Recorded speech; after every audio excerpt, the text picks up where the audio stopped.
በስመ አብ ወወልድ ወመንፈስ ቅዱስ አሐዱ አምላክ አሜን። እንደምን አደራችሁ? እንደምን ሰነበታችሁ? ምሕረቱ ብዙ የሚሆን በቸርነቱ ይህን ጊዜ የሰጠን የጸጋ ሁሉ አምላክ እግዚአብሔር ስሙ የተመሰገነ ይሁን። በእግዚአብሔር ቸርነት የትምህርታችን ርዕስ የፈተናው ተራራ የሚል ነው። የማቴዎስ ወንጌል ምዕራፍ 4 ከቁጥር 1 ጀምሮ ያለውን በጸሎት መንፈስ ሆነን እናነባለን። ከዚያ ወዲያ ኢየሱስ ከዲያብሎስ ይፈተን ዘንድ መንፈስ ወደ ምድረ በዳ ወሰደው። 40 ቀንና 40 ሌሊትም ከጦመ በኋላ ተራበ። ፈታኝም ቀርቦ የእግዚአብሔር ልጅ ከሆነ እነዚህ ድንጋዮች እንጀራ እንዲሆኑ በል አለው። እርሱም መልሶ ሰው ከእግዚአብሔር አፍ በሚወጣ ቃል ሁሉ እንጂ በእንጀራ ብቻ አይኖርም ተብሎ ተጽፏል አለው። ከዚህ በኋላ ዲያብሎስ ወደ ቅድስት ከተማ ወሰደውና እርሱን በመቅደስ ጫፍ ላይ አቁሞ መላእክቱን ስለ አንተ ያዝልሃል፣ እግርህንም በድንጋይ ከቶ እንዳትሰናከል በእጃቸው ያነሱሃል ተብሎ ተጽፏልና የእግዚአብሔር ልጅ እስከሆነ ወደ ታች ራስህን ወርውር አለው። ኢየሱስም ጌታን አምላክህን አትፈታተነው ተብሎ ደግሞ ተጽፏል አለው። ደግሞ ዲያብሎስ እጅግ ረጅም ወደሆነ ተራራ ወሰደው። የዓለምንም መንግሥታት ሁሉ ክብራቸውንም አሳይቶ ወድቀህ ብትሰግድልኝ ይህን ሁሉ እሰጥሃለሁ አለው። ያን ጊዜ ኢየሱስ ሂድ አንተ ሰይጣን ለጌታ ለአምላክህ ስገድ፣ እርሱንም ብቻ አምልክ ተብሎ ተጽፏልና አለው። ያን ጊዜ ዲያብሎስ ተወው፣ እነሆም መላእክት ቀርበው ያገለግሉት ነበር። ሁሉን የያዝህ ሁሉን የምትገዛ የጌታችን የመድኃኒታችን የኢየሱስ ክርስቶስ አባት እግዚአብሔር ሆይ እናመሰግንሃለን። መረባችንን በበረከት የሞላ ፍላጎታችንን ያረካ፣ ቀናችንን ያፈካ፣ ሌሊታችንን ያበራ፣ ዘመናችንን የቀደስክ፣ ዕድሜያችንን የባረክህ እግዚአብሔር በሰማይና በምድር ክብር ምስጋና ለአንተ እናቀርብልሃለን። የተወደድክ አምላክ እግዚአብሔር ሆይ መባከናችን ያሳዘነ፣ ድህነታችንን በርኅራኄ ያየኸው፣ ከጸጋ ተራቁተን እንዳንቀር ሥጋ የለበስከው፣ ሁሉን ልትሰጠን ሁሉ እንደሌለው የተገለጥከው ጌታችን ሆይ በእውነት አንተ ፈላጊያችን፣ የውድቀታችንም ዋስትና፣ ከመቃብር በላይ የምንውልብህ ምስጢራችን፣ ለዘላለም የምንኖርብህ ብርሃናችን ነህና በሰማይም በምድርም ክብር ምስጋና ለአንተ እናቀርብልሃለን። ከሚያሳድድ ሕሊና፣ ከሚከሱ ሰዎች፣ ከሚጨቁን ከጠላት ዲያብሎስ እኛን ባሪያዎችህን ነፃ ያወጣህን፣ ፈቃድህን፣ ምክርህን፣ ሐሳብህንም የገለጽክልን፣ ኑሩ ብለህ ፈቃድ የሰጠህን፣ በአንተው ፈቃድ ተወልደን በአንተው ፈቃድ የምንሰበሰብ ይህንን ዓለም ጊዜያዊ መኖሪያ ያደረግክልን፣ በዘላለም ቤት ደግሰህ የምትቀበለን ብዙ ቅዱሳን የተባረኩ አመስጋኞች ደግሞ ወዳጆቻችን እንዲሆኑ የፈቀድክልን ጌታ በሰማይና በምድር ክብር ምስጋና ለአንተ እናቀርብልሃለን። ብዙ ዘመን የተጠማንህ ተገኝተህ ያረካህን፣ ብዙ ዘመን የፈለግንህ ተገኝተህ ደስ ያሰኘህን አምላካችን ሆይ አንተ ለሚሹህ ቸር፣ ለሚቀምሱህም ጣዕምህ ወደር የለውምና በአንተ የጎበጡ ቀና ይላሉ፣ በአንተ የባከኑ መንገዱን ያገኛሉ፣ በአንተ ዘመናቸውን፣ ገንዘባቸውን፣ ሕይወታቸውን፣ ኑሯቸውን፣ ትዳራቸውን፣ ልጆቻቸውን ያተርፋሉ። መልካሙ ማትረፊያ እግዚአብሔር ሆይ በሰማይና በምድር ክብር ምስጋና ለአንተ ይሁን። ሰማያት ያንተ የሆኑ ምድርም ያንተ የሆነች የማናውቃቸውን ዓለማት የምትገዛ በሚመጣውም ዘመን ንጉሥ የሆንከው ለዘላለምም የማትሻረው ሕልውና መታጣት የሌለበት የክብር አምላክ ሆይ በሰማይና በምድር ክብር ምስጋና ለአንተ እናቀርብልሃለን። አጠገባችን ካለው ነገር በእጃችንም ከጨበጥነው ነገር ይልቅ አስተማማኙ አንተ ስለሆንክ ያለህንም የምትኖረንም አንተው ብቻ ስለሆንክ የትምክህታችን ራስ እግዚአብሔር ትምክህትን ሁሉ የወረስከው ደጉ አባታችን ሆይ በሰማይ በምድር ክብር ምስጋና ለአንተ እናቀርብልሃለን። እንደ ቸርነትህ በጨለማ የኖሩ ሕዝቦች ብርሃን እንዲያዩ፣ ባለማወቅ ታስረው ያሉ እንዲፈቱ፣ በዲያብሎስ አገዛዝ ስር የወደቁ በስምህ ነፃ እንዲወጡ፣ ዘመንና ወራታቸው እንዲታደስ፣ ሕይወታቸውም እንዲቀደስ ፈቅደሃልና በሰማይም በምድርም ክብር ምስጋና ለአንተ እናቀርብልሃለን። ጌታ ሆይ ካጠመድነው ዓሣ ካተረፍናቸው ነገሮች የእኛ ካልናቸው በረከቶች በላይ ስለሆንክ አንተ ባለጸጋው የሁልጊዜ ሀብታችን የሕይወታችን የስጦታችን ሁሉ ምንጭ ነህና አንተን የያዘ ሁሉን ይዟል፣ አንተን ያገኘ ሁሉን አግኝቷል። በአንተ ሁሉ ይካሳል፣ አንተን መጎዳት ግን በምንም አይካስም። ጌታችን እግዚአብሔር ሆይ ለእኛ ትርፋችን ለነፍሳችንም ጌጥ ለሕይወታችን ውበት ሁነሃልና በዚህ ዘመን ደግሞ ቃልህን ደግሞ ልካሃልና ስለምናነባቸው መጻሕፍት ስለተነሱ አገልጋዮች በአደባባይ ቆመው ሕዝብህን ስለሚያጽናኑ ካህናት ምስጋና እናቀርብልሃለን። የተወደድከው አምላክ እግዚአብሔር ሆይ መምጫህ በቀረበችበት በዚህ ዘመን እነሆ ልትገለጥ በደጅ በሆነበት በዚህ ወራት የምንሰማውና የምናየው የሚያሰቅቅ በሆነበት በዚህ ዘመን አንተ አሁንም አለሁ ብለህ ስለምታጽናናን ሕልውና መልሳችን፣ መናገር ተድላችን፣ መዳሰስህ ፈውሳችን፣ መቅረብህ ሕይወታችን፣ መምጣትህም መሰብሰባችን ነውና በእውነት ጌታችን ሆይ ተመስገን። እንደ ቸርነትህ በቤታችን በሕይወታችን በአገልግሎታችን በሩጫችን በራእያችን በምኞታችን ሁሉ አንተ እንድትኖርበት አቤቱ እንለምንሃለን። ጌታ ሆይ እንደ ጥቁር ደመና የከበደንን ነገር ሁሉ የምትገፈው ያስጨነቀንን የወጠረንን ነገር ሁሉ የምታረገው አንተ ነህና ከቤታችን እስከ አደባባይ ከኑሯችን እስከ ሀገራችን ያለውን ጽልመቱን እንድትገፈው ጨለማውን እንድታስወግደው አስጨናቂውን ሁሉ እንድታሳፍረው አቤቱ እንማልድሃለን። አምላካችን እግዚአብሔር ሆይ ስለ ቸርነትህ የሚወድቁትን በቅዱሳን መላእክቶችህ በቅዱሳን አገልጋዮችህ እንድትደግፋቸው በሐዘን ለተቀመጡ አጽናኝ መልአክን እንድትልክላቸው በፍርሃት ሕይወታቸውን ለሚገፉ የሚያረጋጋ ብሩክ መንፈስህንም እንድትሰድላቸው ሰላም ላጡ ሰላማቸው አንተ እንድትሆን አቤቱ እንማልድሃለን።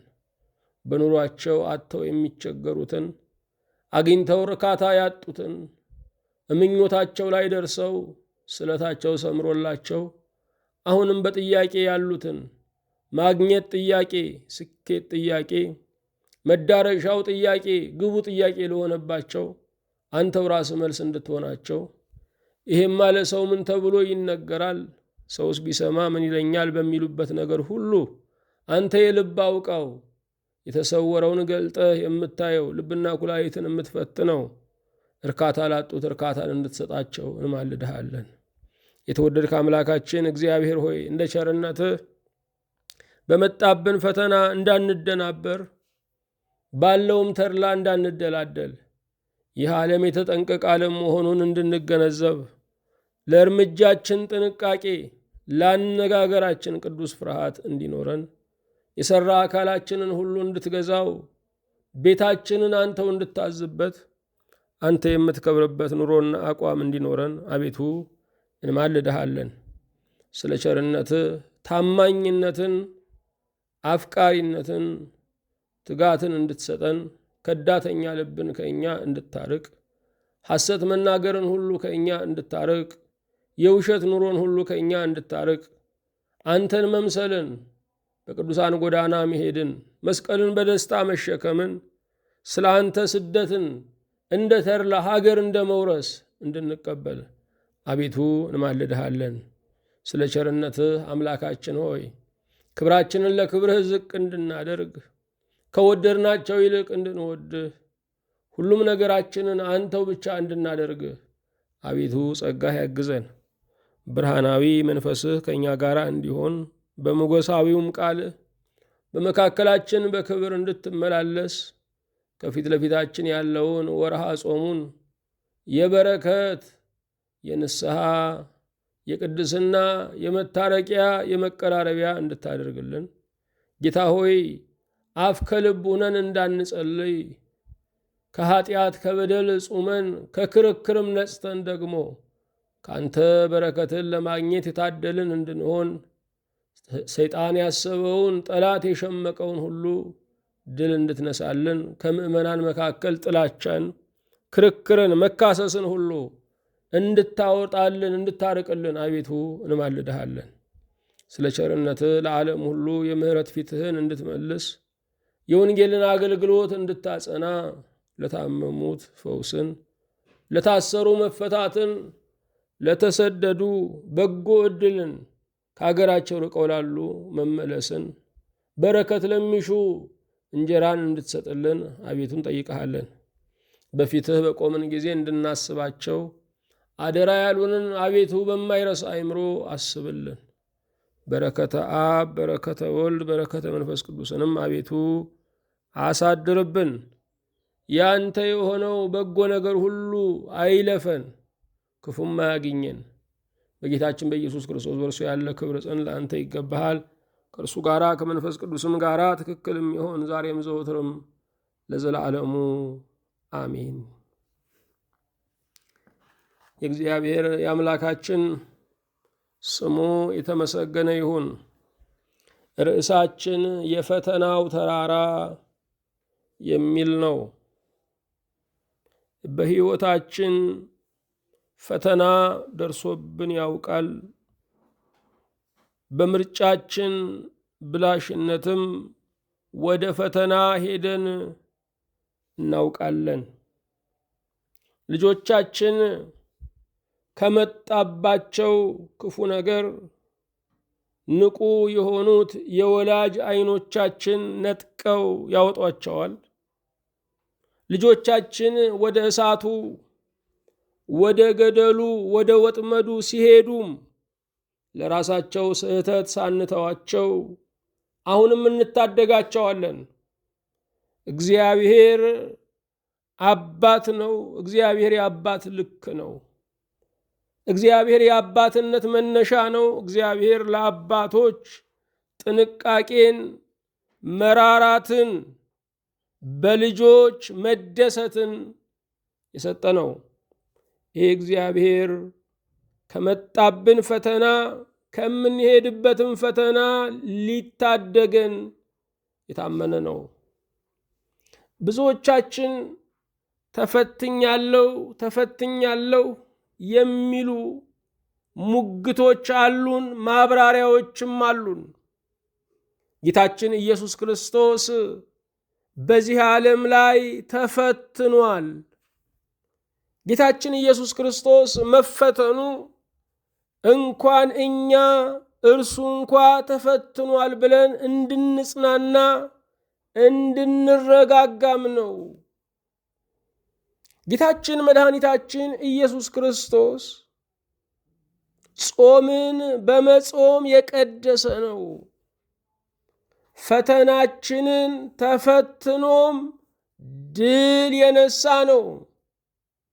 በአዳም ተጎዳን ላልነው በክርስቶስ ተጠቀምን ለማለት የበቃነን።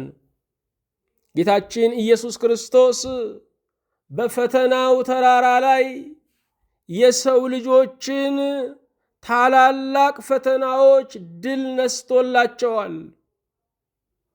በጌታችን በኢየሱስ ክርስቶስ ድል እንጓደድ ዘንድ ድሉን ስጦታ አድርጎ አስረክቦናል።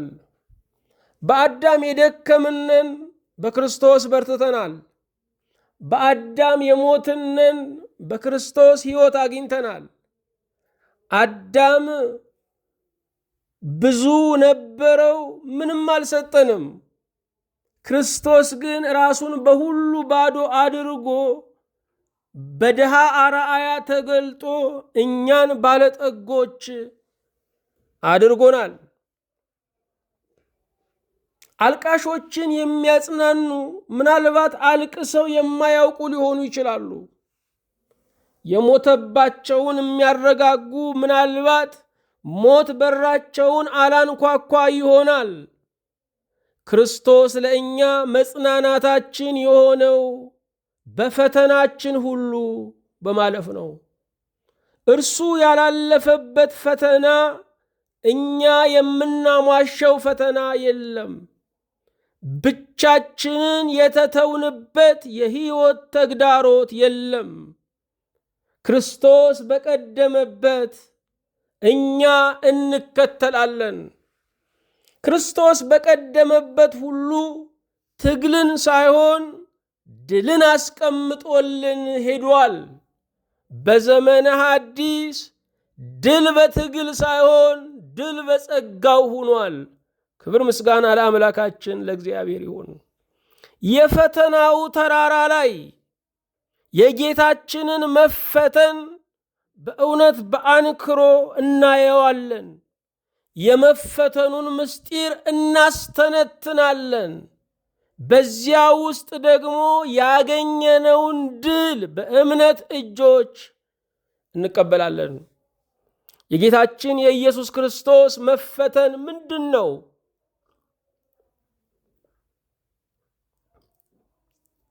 የጌታችን የኢየሱስ ክርስቶስ ፈተናውን ቅዱስ ማቴዎስ፣ ቅዱስ ማርቆስ፣ ቅዱስ ሉቃስ ዘግበውልናል። ወንጌላዊው ማቴዎስ በምዕራፍ 4 ቁጥር 1 ላይ ከዚያ ወዲያ ይላል። ከዚያ ወዲያ ማለት ምን ማለት ነው? ከተጠመቀ በኋላ ኢየሱስ ከዲያብሎስ ይፈተን ዘንድ መንፈስ ወደ ምድረ በዳ ወሰደው። 40 ቀንና 40 ሌሊትም ከጦመ በኋላ ተራበ ይላል። 40 ቀንና 40 ሌሊትም ከጦመ በኋላ ተራበ። ከዘረጋ ሳያጥፍ፣ ከቆመ ሳይቀመጥ፣ ከእህል ከውሃ ተከልክሎ 40 ቀንና 40 ሌሊት ከጦመ በኋላ ተራበ። መራቡ ረሃብ ጠባዩ የሆነውን የእኛን ሥጋ መዋሃዱን የሚያሳይ ነው። ሙሴ 40 ቀንና 40 ሌሊት ጾሞ ሕገ ኦሪትን ተቀብሏል። 40 ቀንና 40 ሌሊት ጾሞ የሐዲስ ኪዳኑ ሙሴ ኢየሱስ ክርስቶስ ሕገ ሐዲስን መሠረተ። ቅዱስ ማርቆስም በምዕራፍ 1 ቁጥር 10 ላይ ወዲያውም መንፈስ ወደ ምድረ በዳ አወጣው፣ በምድረ በዳም ከሰይጣን እየተፈተነ 40 ቀን ሰነበተ፣ ከአራዊትም ጋር ነበረ፣ መላእክቱም አገለገሉት ይላል። ኖህ በመርከብ ውስጥ ዛሬ በምድር ላይ ከምናያቸው አስፈሪ አራዊት ጋር ነበረ። እግዚአብሔር የመርከቡን ደጃፍ የዘጋበት ከአራዊትም ጋር እንዲሰነብት ነው። አንዳንድ ጊዜ እንደ አራዊት የጨካኝነት ጠባይ ካላቸው ጋር እንድናሳልፍ የሚሆንበት ጊዜ አለ። እግዚአብሔር በሁሉ ያስተምራል፣ እግዚአብሔር በሁሉ ይምራል። ጌታችን ኢየሱስ ክርስቶስ ከአራዊትም ጋር ነበረ።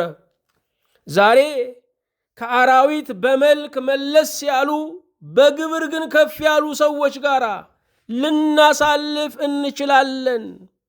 ጌታችን ኢየሱስ ክርስቶስ በዚህ ውስጥም ቤዛችን ነው። ቅዱስ ሉቃስም በምዕራፍ 4 ቁጥር 1 ላይ ኢየሱስም መንፈስ ቅዱስ መልቶበት ከዮርዳኖስ ተመለሰ፣ በመንፈስም ወደ ምድረ በዳ ተመርቶ 40 ቀን ከዲያብሎስ ተፈተነ። በእነዚያም ቀኖች ምንም አልበላም፣ ከተጨረሱም በኋላ ተራበ ይላል። አዎ ጌታችን ኢየሱስ ክርስቶስ በፈተናው ተራራ ላይ 40 ቀንና 40 ሌሊት አሳለፈ። ሁሉም ጸሐፊዎች፣ ሁሉም ወንጌላውያን ጌታ በመንፈስ ቅዱስ ተመርቶ በመንፈስ ወደ ምድረ በዳ እንደተወሰደ ዘግበውልናል። ቅዱስ ማቴዎስ መንፈስ ወደ ምድረ በዳ ወሰደው ይላል። ቅዱስ ማርቆስ መንፈስ ወደ ምድረ በዳ አወጣው ይላል። ቅዱስ ሉቃስ መንፈስ ቅዱስ መልቶበት ከዮርዳኖስ ተመለሰ፣ በመንፈስም ወደ ምድረ በዳ ተመርቶ 40 ቀን ከዲያብሎስ ተፈተነ ይላል። ስለዚህ ጌታችን ኢየሱስ ክርስቶስ የምድረ በዳ ጉዞ የመንፈስ ፈቃድ ነበረው ማለት ነው። በመንፈስ ቅዱስ የተጸነሰው ኢየሱስ ክርስቶስ በመንፈስ ወደ ምድረ በዳ ተወሰደ። ጌታችን ኢየሱስ ክርስቶስ ከጽንሰቱ እስከ ዕርገቱ የመንፈስ ቅዱስ ፈቃድ፣ የመንፈስ ቅዱስ አብሮነት፣ የባህሪ አባቱ የአብም አብሮነት ከእርሱ ጋር ነበረ።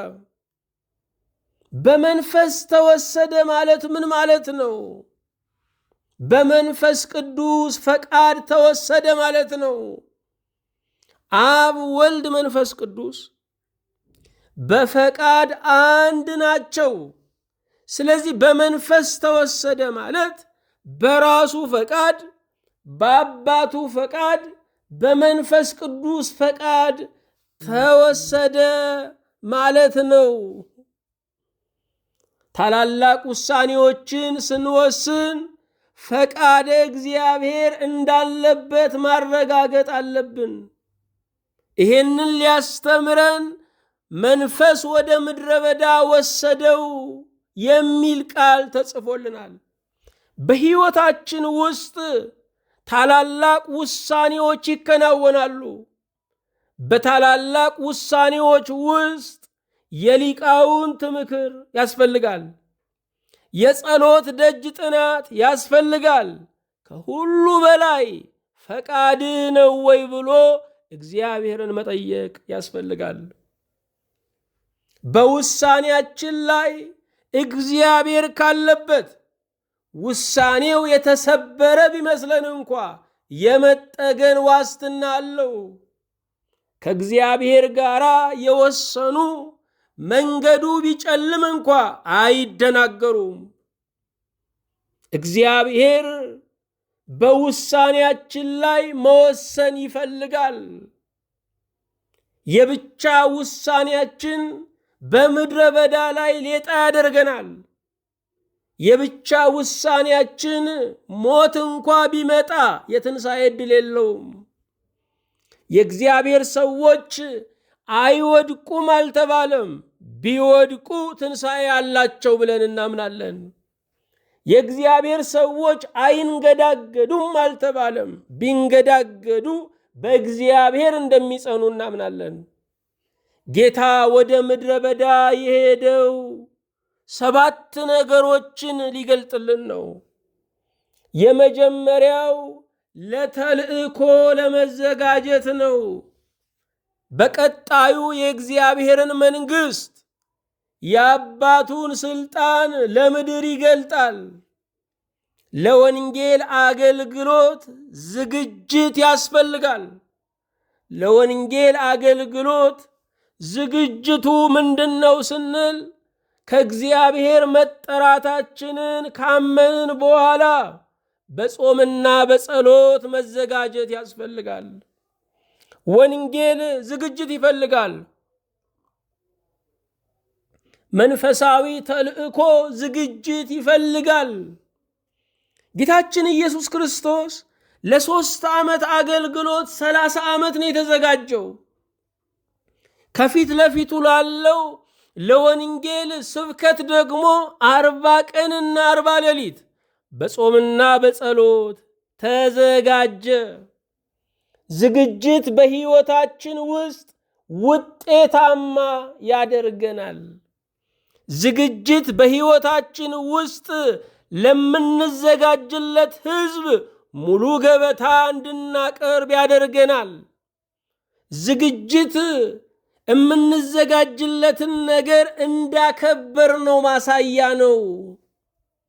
አዎ ጌታችን ኢየሱስ ክርስቶስ ለተልእኮ ለመዘጋጀት ወደ ፈተናው ተራራ ወደ ገዳመ ቆሮንቶስ ሄደ። ሁለተኛ ወደ ምድረ በዳ የሄደው ፈተናችንን ድል ለመንሳት ነው። የሰው ልጆች መፈተንን ችለዋል፣ ማለፍ ግን አልቻሉም ነበረ። አዳም ፈተናን ሰጥቷቸዋል፣ መውጫውን ግን አላሳያቸውም። ጌታችን ኢየሱስ ክርስቶስ በእኛ ላይ ፈተናውን አስቀምጦ ድል አልነሳልንም። ፈተናውን ራሱ ተቀብሎ ድልን አበሰረን። ለዘመናት ጠላት አሸነፍኳቸው ብሎ ይፎክር ነበረ።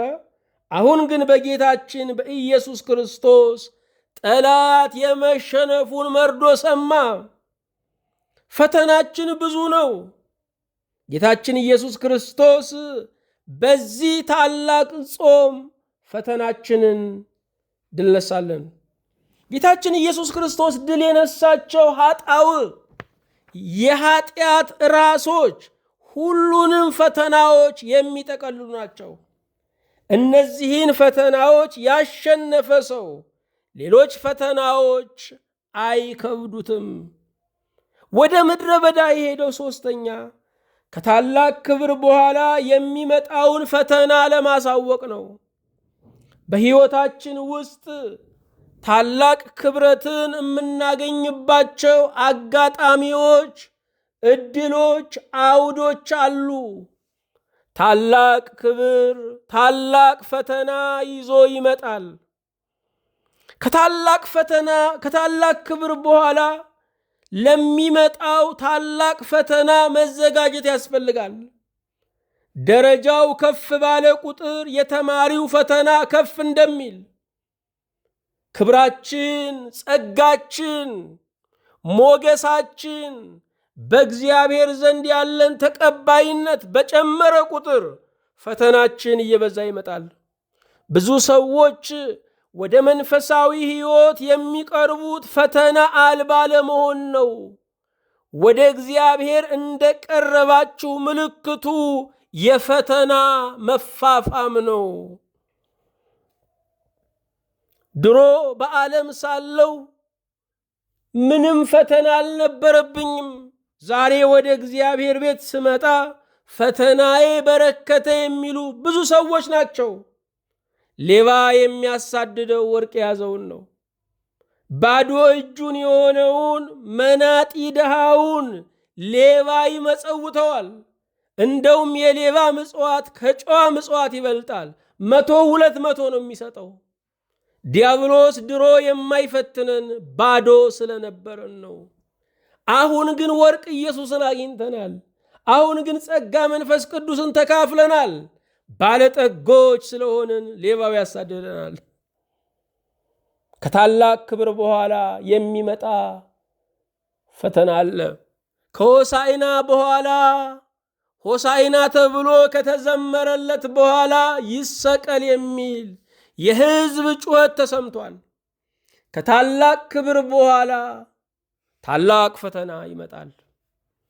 ስለዚህ ክብረትን ስታገኙ፣ ሙገሳን ስትቀበሉ ዋዜማው እንደሆነ አስተውሉ።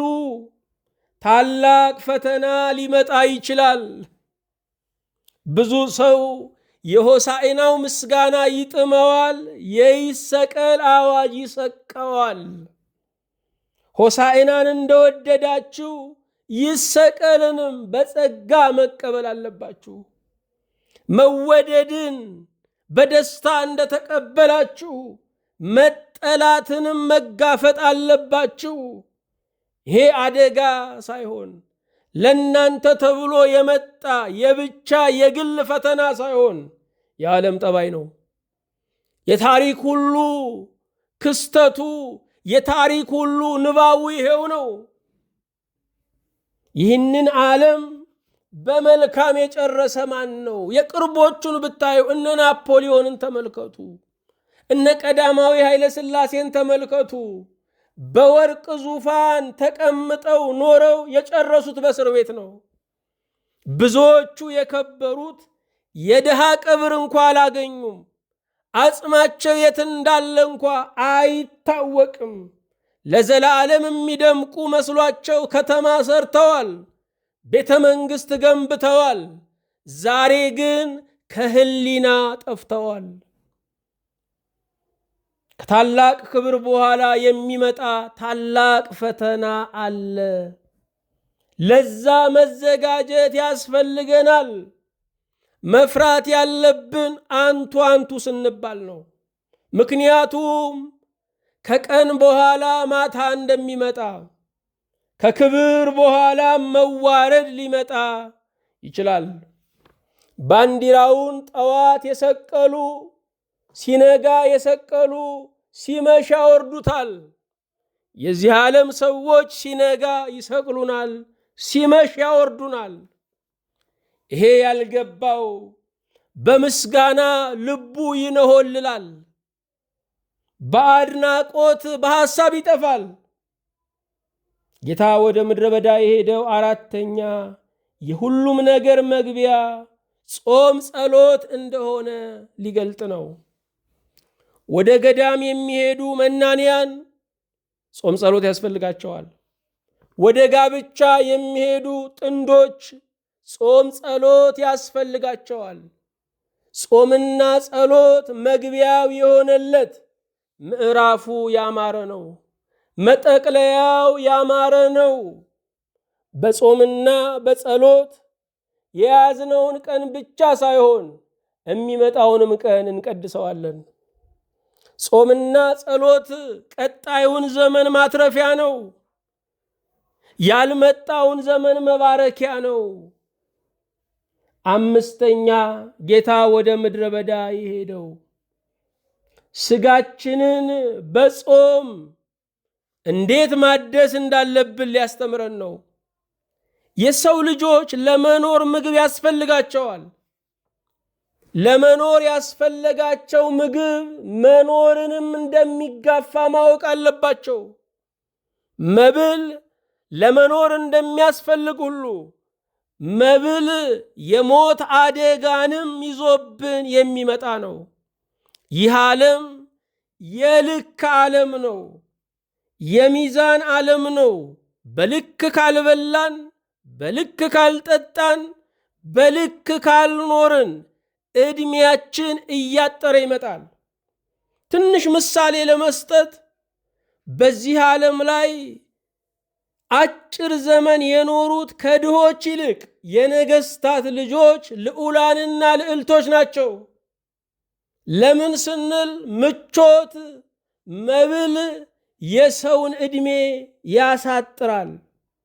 ይሄንን ስጋችንን ለማደስ ሐሳባችንን ረቂቅ ለማድረግ መንፈሳችንን ለማበርታት ጾም አስፈላጊያችን ነው። ስድስተኛ ጌታችን ኢየሱስ ክርስቶስ ወደ ምድረ በዳ የሄደው ጾምን ሊያለማምደን ነው። እርሱ የጾምን ሥርዓት ባይሰራ ኖሮ በሐዲስ ኪዳን ዘመን ጾም ተሰርዟል፣ ክርስቶስም አርአያ አልሆነበትም ተብሎ ችላ ይባል ነበረ። በጾማችን የጾመውን ክርስቶስን እናስታውሳለን። በጾማችን መብላት እየፈለጉ የተራቡ ሰዎችን እናስታውሳለን። የተውነውን ቁርስና ምሳ እንሰጣቸዋለን። ስለዚህ ጾም ጠባዩ ኢኮኖሚ አይደለም። የተውነውን ቁርስ ምሳ ላይ መብላት አይደለም። ጾም ቤዛ ነው። ሌሎች እንዲበሉ እኛ መራብ ነው ጾም ማለት። ጌታችን ኢየሱስ ክርስቶስ ጾምን ሊያለማምደን ወደ ምድረ በዳ ሄደ። እሱ ያላደረገውን አድርጉ አላለም። መምህርነቱ ከጻፎችና ከፈሪሳውያን መምህርነት የላቀ ነው። ሰባተኛ ጸጥታ አስፈላጊ መሆኑን ሊገልጥልን ወደ ምድረ በዳ ሄደ። በምድረ በዳ ብቻውን ነበረ። የአባቱ የእግዚአብሔር አብ የባህሪ ሕይወቱ የእግዚአብሔር መንፈስ ቅዱስ አብሮነት ከእርሱ ጋር ነው። ከሰው ወገን ግን ማንም አጠገቡ አልነበረም። እንደውም ከፍጥረታት ወገን የነበሩት ፈታኙ ዲያብሎስ፣ በዙሪያው አራዊት ነበሩ። በመጨረሻ ግን ቅዱሳን መላእክት መጥተዋል። ጸጥታ አስፈላጊ ነው። ጸጥታ ማለት ከራስ ጋር መሆን ማለት አይደለም። ጸጥታ ማለት ከእግዚአብሔር ጋር መሆን ነው። ጸጥታ ከሰዎች ርቀን ከእግዚአብሔር ጋር መሆን ነው። እግዚአብሔርን ያለ ተጋሪ ማግኘት ነው። እግዚአብሔርን ያለ ስስት ሰዓት ማግኘት ነው። እግዚአብሔርን በተቆነጠረ ሰዓት በስስት ጊዜ ሳይሆን በሙሉነት ለማግኘት ጸጥታ ያስፈልገናል። ጸጥታ የመጣንበትን መንገድ ለመገምገም፣ የምንሄድበትን መንገድ ለማየት በጣም አስፈላጊ ነው። ጸጥታ የግምገማ ሰዓት ነው። ብዙዎቻችን ከዚህ ተራቁተናል። ጸጥታን ከማጣታችን የተነሳ፣ ጸጥታን ከመራባችን የተነሳ ስንተኛ እንኳ፣ መታጠቢያ ቤት ስንገባ እንኳ የስልካችን ቁራኛዎች ነን። ጸጥታን በማጣታችን የተረጋጋ መንፈስ የለንም። ውስጣችን እየደነዘዘ ከንቃት እየተለየ ነው ያለው። አዎ ጸጥታ ያስፈልጋል። ከትዳራችንም ከልጆቻችንም ከሰዎችም ገለል የምንልበት ከእግዚአብሔር ጋር ብቻ የምንሆንበት ጸጥታ ያስፈልጋል። የህይወት ጉዞ ረጅም ነው። በአንድ ትንፋሽ የምንጨርሰው አይደለም። የህይወት ሩጫ ረጅም ነው። 10,000 ሜትርን በአንድ ትንፋሽ እንጨርሰው ይሆናል።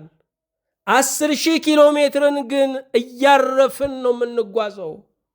ህይወት ከ10,000 ኪሎ ሜትር የምትበልጥ መንገድ ናት። ማረፍ ያስፈልጋል። ከእረፍቱ አንዱ ጸጥታ ነው። የምናነብባቸው ሰዓቶች አንዱ የጸጥታ አካል ናቸው። በህይወታችን ማንበብን እየተውን ከመጣን ጸጥታ እየራቀን ያለው። የሚንጫጫውን ዓለም ለመጋፈጥ ጸጥታ ኃይል የምንስብበት ምስጢር ነው። ከሰማይ ጋር የምንገናኝበት ሽቦው ምንድን ነው ካልን ጸጥታ ነው። ጸጥ ስንል እግዚአብሔር ይናገራል። ጸጥ ስንል የመንፈስ ቅዱስ ድምፅ ይሰማናል። ጸጥ ስንል ከውስጠኛው ማንነታችን ጋር መገናኘት እንጀምራለን። ብዙዎቻችን ከራሳችን ተፋተን ከሰው ጋር አንድ ለመሆን የምንሞክር ነን። ከራሱ የተጣላ ከሰው ጋር በሰላም ሊኖር አይችልም። እግዚአብሔር ወደ ምድረ በዳ ይወስዳል። አዎ እግዚአብሔር ወደ ገነት ብቻ አይደለም። ምንም የሚታይ ምንም የሚሰማ የሚላስ የሚቀመስ ወደ ሌለበት ጭው ወዳለው በረሃ እግዚአብሔር ይወስዳል።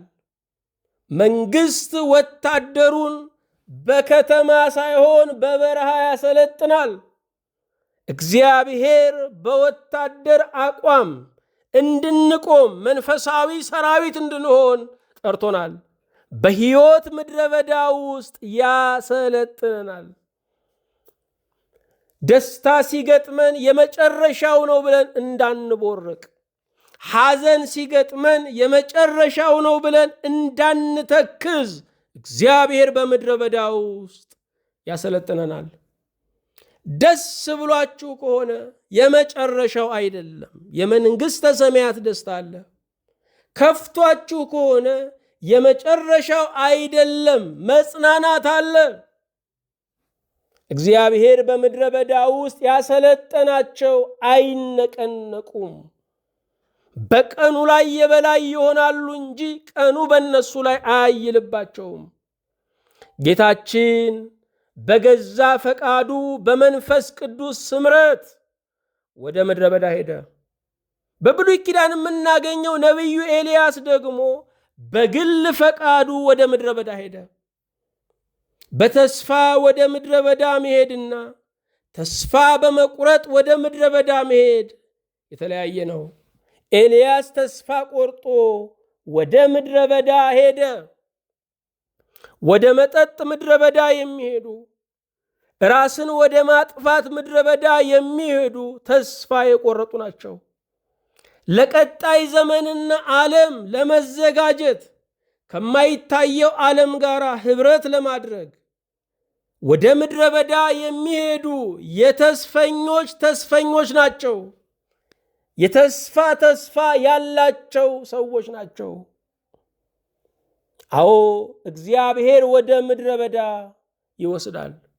ምናልባት ዛሬ ያላችሁበት ሁኔታ፣ ትዳራችሁ ምድረ በዳ፣ የልጆቻችሁ ምርጫ ምድረ በዳ፣ የሥራ ቦታችሁ ምድረ በዳ፣ ጉርብትናችሁ ምድረ በዳ፣ የኪራይ ኑሯችሁ ምድረ በዳ፣ ገቢያችሁ ምድረ በዳ ሆኖባችሁ ሊሆን ይችላል። እግዚአብሔር በዚህ ውስጥ ያስተምራችኋል። በሚያልፈው ሁነት ውስጥ የማያልፍ ትምህርትን እግዚአብሔር ይሰጣችኋል። ከባዱ ነገር ይሄ ሁኔታ መለወጡ አይደለም። ከባዱ ነገር ለሚመጣው በረከት እናንተ ብቁ ናችሁ ሆይ? እግዚአብሔር የሚያዘጋጀን ጥጋብን መሸከም የሚችል ትከሻ እንዲኖረን ነው። ብዙ ሰው ከረሃቡ ይልቅ በጥጋቡ እግዚአብሔርን ክዷል።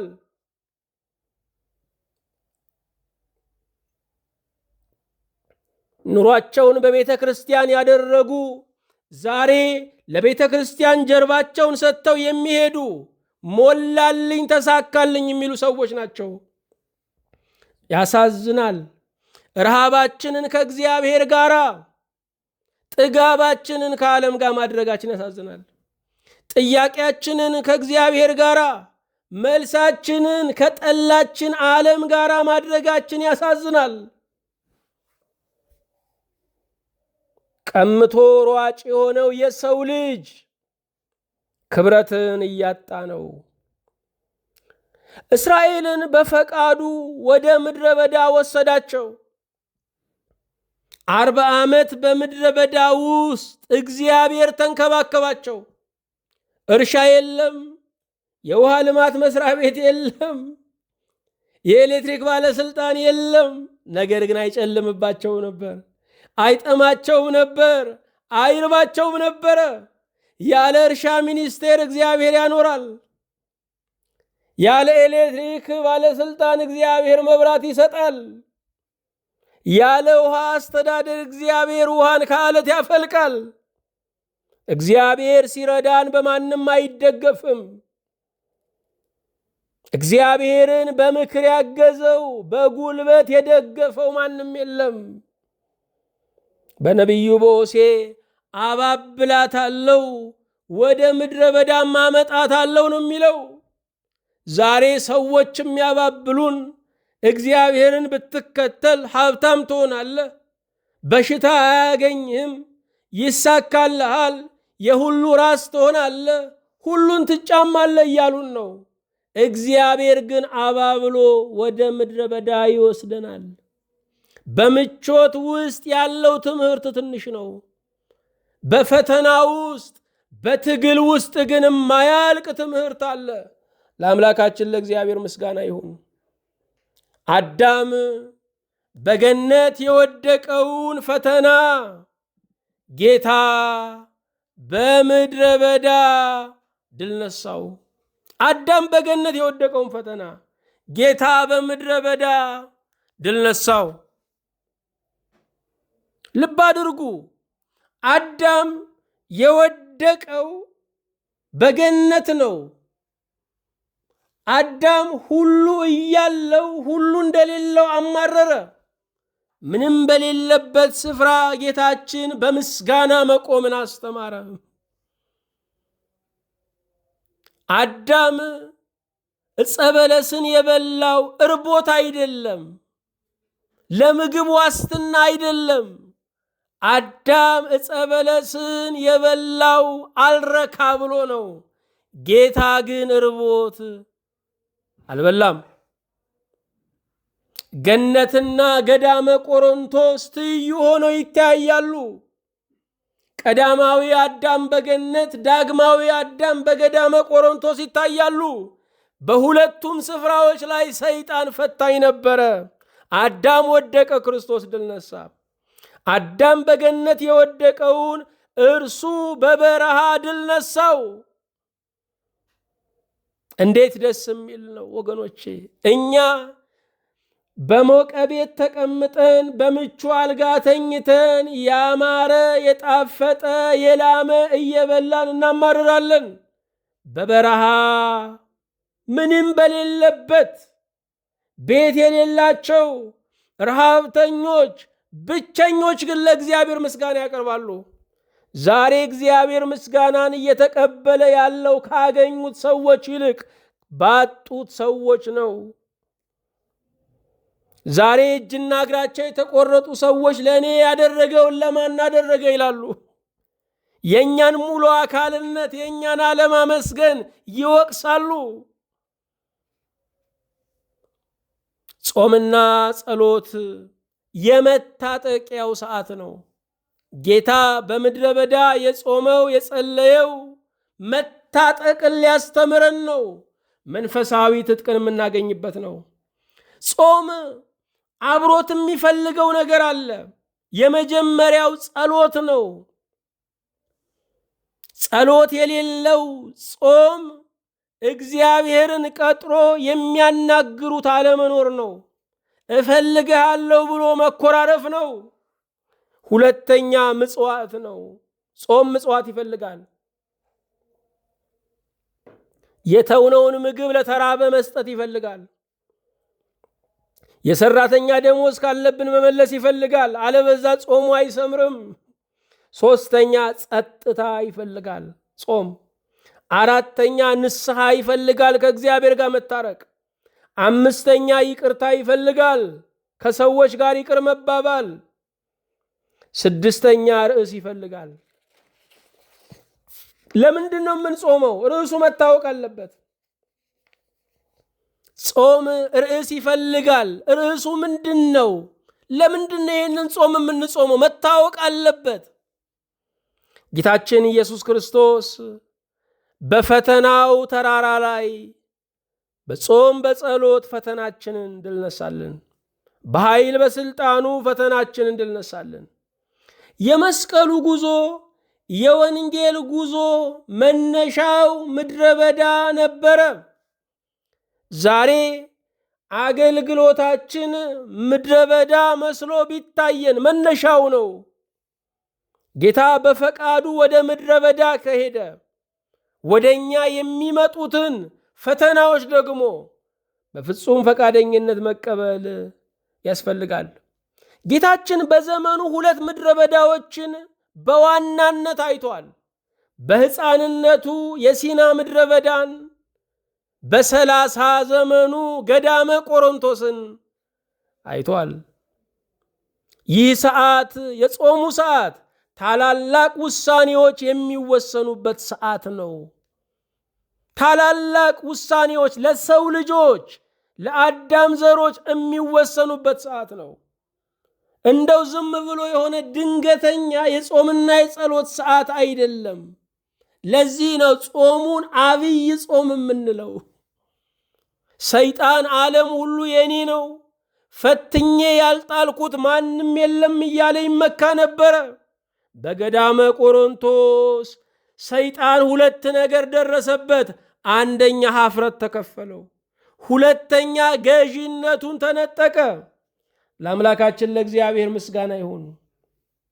ሺህ ቢወለድ ጠቃሚው አንድ ነው። ጌታችን ኢየሱስ ክርስቶስ አንዱ ደም መላሽ ሆነ፣ አንዱ ክብራችንን መለሰ። አዳም ገዢነትን አሳልፎ የሰጠው በመብል ነበረ። ጌታ በጾም ያንን ገዢነት አስመለሰ። ዛሬም ራሳችን ሲያመልጠን በጾምና በጸሎት የበላይ እንሆንበታለን። ጌታ በእኛ ሥጋ ጠላትን ድል መንሳቱ ለእኛ ትምክህት፣ ለሰይጣን ማፈርን የከፈለ ነው። ጌታ የእባቡን ራስ የቀጠቀጠበት ሰዓት ነው። ኦሪት ዘፍጥረት ምዕራፍ 3 ቁጥር 15 ላይ አንድ ትንቢት ነበረ። በአንተና በሴቲቱ መካከል በዘርህምና በዘሯም መካከል ጠላትነትን አደርጋለሁ። እርሱ ራስን ይቀጠቅጣል፣ አንተም ሰኮናውን ትቀጠቅጣለህ። ሰይጣን ይሄ ቃል ሐሳብ ለቆበት፣ ጭንቀት ለቆበት ነበረ። ሰይጣን በመስዋዕት በትንቢት ሲበረግግ ኖሯል። ክርስቶስ ይመጣል የሚለውን እየሰማ ምሳሌውን እያየ ጌታ ሲወለድ የሰማው ንጉሥ ተወልዷል ከሚለው ከሰብአ ሰገል ቃል ነው። በዮርዳኖስም አብ ልጄ ነው ብሎ ሲመሰክርለት ሰማ። ስለዚህ ሰይጣን ታላቅ ድንጋጤ ውስጥ ወደቀ። ፈትኜ ጥለዋለሁ ብሎ ወደ ገዳመ ቆሮንቶስ መጣ። ጌታ በራሱ የመጣውን ሰይጣንን ለዘላለም ድል ነሳው። ሰይጣንን ለዘመናት ግራ ያጋባው ነገር ለሳተ፣ ለወደቀ፣ ለበደለ ያለው የእግዚአብሔር ፍቅር ነው። ሰይጣን የሚወዱትን የሚያስጨንቅ ነው። የሚጠሉትን የሚንከባከበው እግዚአብሔር ለእርሱ ቅኔ ሆኖበታል። አምላካችን እግዚአብሔር ስሙ የተባረከ ይሁን። የሰው ልጅ የደስታውን ምስጢር አለማወቁ ለሰይጣን የድል መነሻው ነው።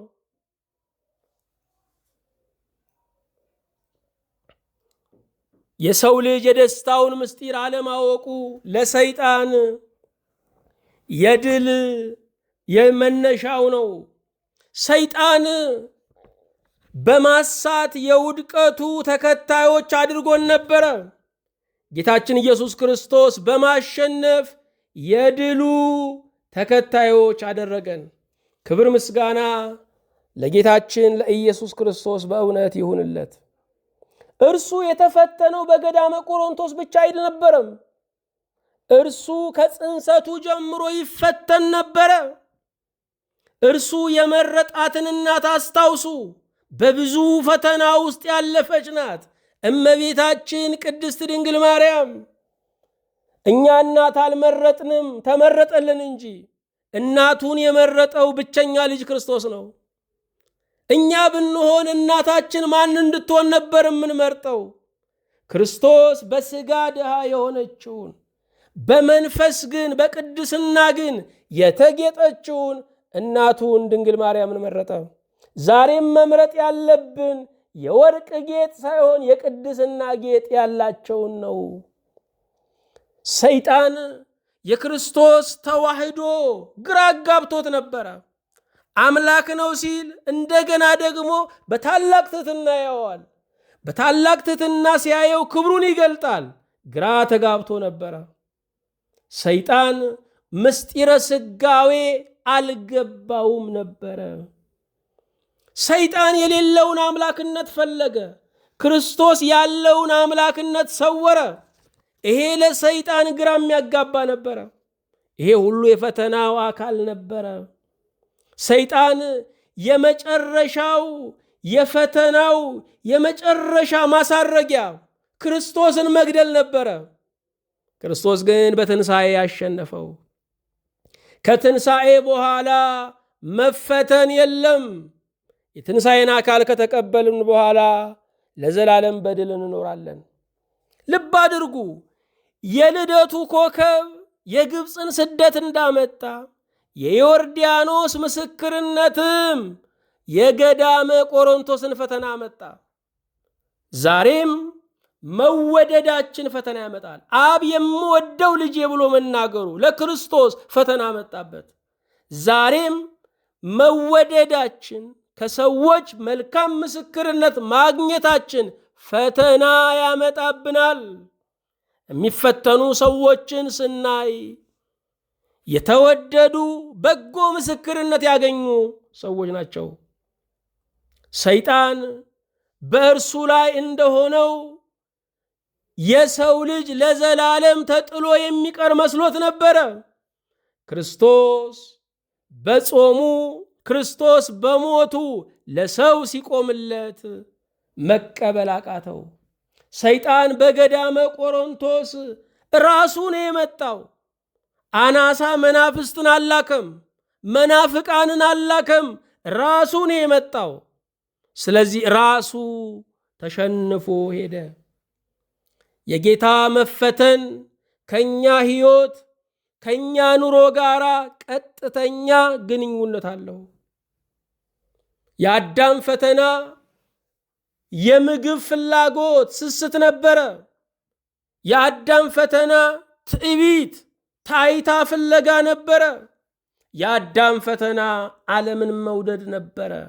ይሄ በገዳመ ቆሮንቶስ ድል ተነሳ። ጌታ ያላሸነፈው ለኛ የተወው ምንም ፈተና የለም። አዎ ተፈተንኩ የምትሉ ጌታ ተፈትኗል። እናንተ ከጌታ አትበልጡም፣ ድል አስቀምጦላችሁ ሄዷል። ድሉን በእምነት ተቀበሉ።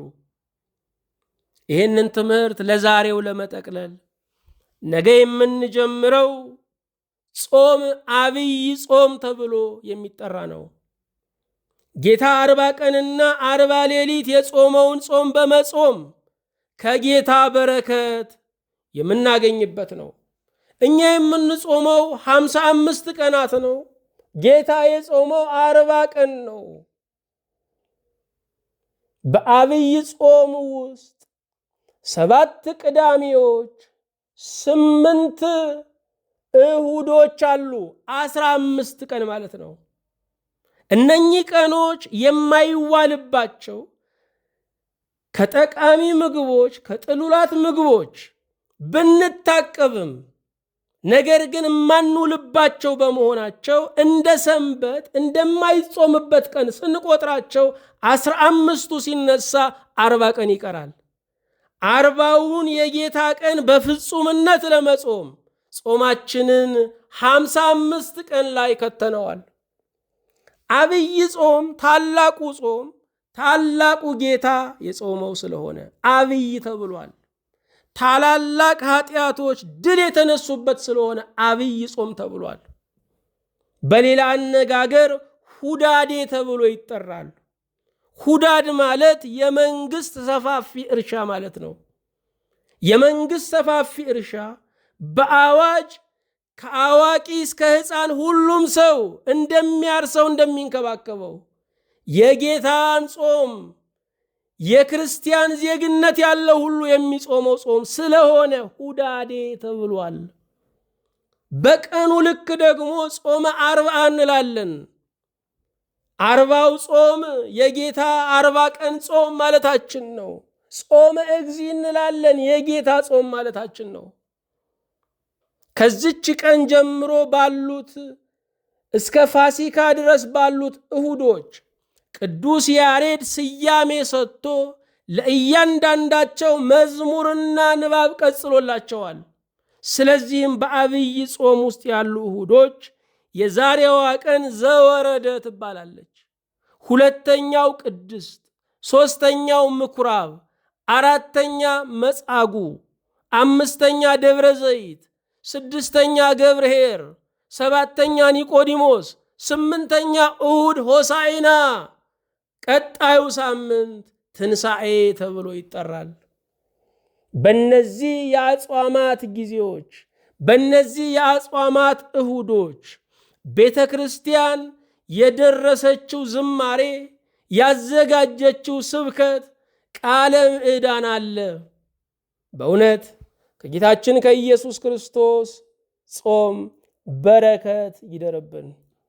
ፈተናችንን በገዳመ ቆሮንቶስ ድል የነሳ ዛሬም በህሊና የምትፈተኑ በኃጢአት የምንፈተን በተለያየ የትዳርና የሀገር ፈተና ውስጥ የምናልፍ ጌታ ፈተናውን ማዕበሉን ወጀቡን ጸጥ ያድርግልን። ይሄ ጾም ደግሞ አፍ ከልብ ሆነን በንጽህና እንዳንጾመው በምዕመናን መካከል ጠብና ክርክርን የሚዘራ ጠላት አለ። ጌታ በእውነት የጾምን ጠላት አጽራረ ጾምን እንዲያስታግስልን ጾሙንም በፍስሐ በሐሴት እንድንፈጽመው በረከት የምናገኝበት ሀገርና ትውልድን የምናስምርበት እንዲሆን ጸጋውን ያብዛልን። እናመሰግንሃለን። እግዚአብሔር ጌታችን፣ እግዚአብሔር የከፍተኛነታችን ምስጢር፣ እግዚአብሔር ሕይወታችን አንተን እናወድስሃለን። ስለሰጠህን ጊዜ ተመስገን። በፈተናው ተራራ ያንተን ፈተና አይደለም የእኛን ፈተና ድል ነስተሃል። ዛሬም በምናልፍበት ፈተና ሁሉ በህሊናችን፣ በመንፈሳችን፣ በሕይወት ጉዟችን ሁሉ በምናልፍበት ፈተና ድልን እንድትሰጠን እንማጸናለን። ከዚህም ከታላቁ ከአብይ ጾም በረከትን፣ ረድኤትን፣ ሀገርና ትውልድን የሚያስምር ምስጢር የምናገኝበት እንዲሆን ቃለ እግዚአብሔርን የምንገነዘብበት አንተን ክብርህን የምናስተውልበት ለወገን ለድሃ የምንደርስበት እንዲሆን ደጅ እንጠናሃለን።